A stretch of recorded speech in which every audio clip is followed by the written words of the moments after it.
This is the Golden Photos Cutting. Share ko lang pala sa inyo guys na mag-propagate ulit ako dahil nabenta ko na yung na-propagate ko before. Ito naman is successful propagation using a milk teacup. So ito talaga guys yung gamit ko. Number 1, sobrang gustong-gusto ng mga photos ko is yung soft yung pot. Ayan.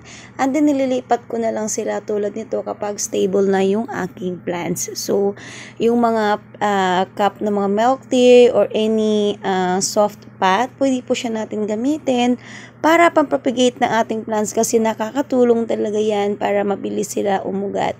And then guys, yung gamit kong potting mix dito is Morn Rice Hull again kasi gustong gusto to ng mga photos ko yan.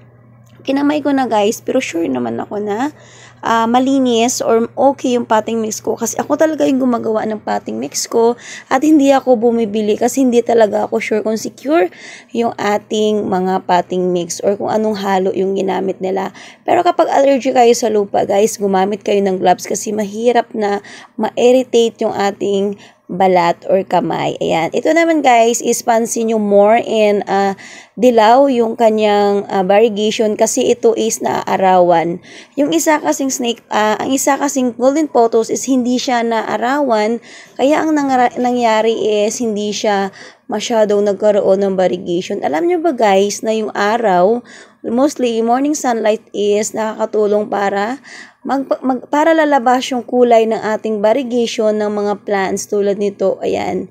Sobrang ganda at gold yung kulay or kulay yellow yung variegation niya kasi nga lagi siyang naaarawan every morning. Tulad nito, hindi naman nagkaroon ng variegation kasi nga hindi siya naaarawan. So malaking tulong talaga sa atin yung morning sunlight, mostly sa mga plants natin na may variegation. Sana nakatulong ako sa inyo. Thank you for watching everyone. Bye!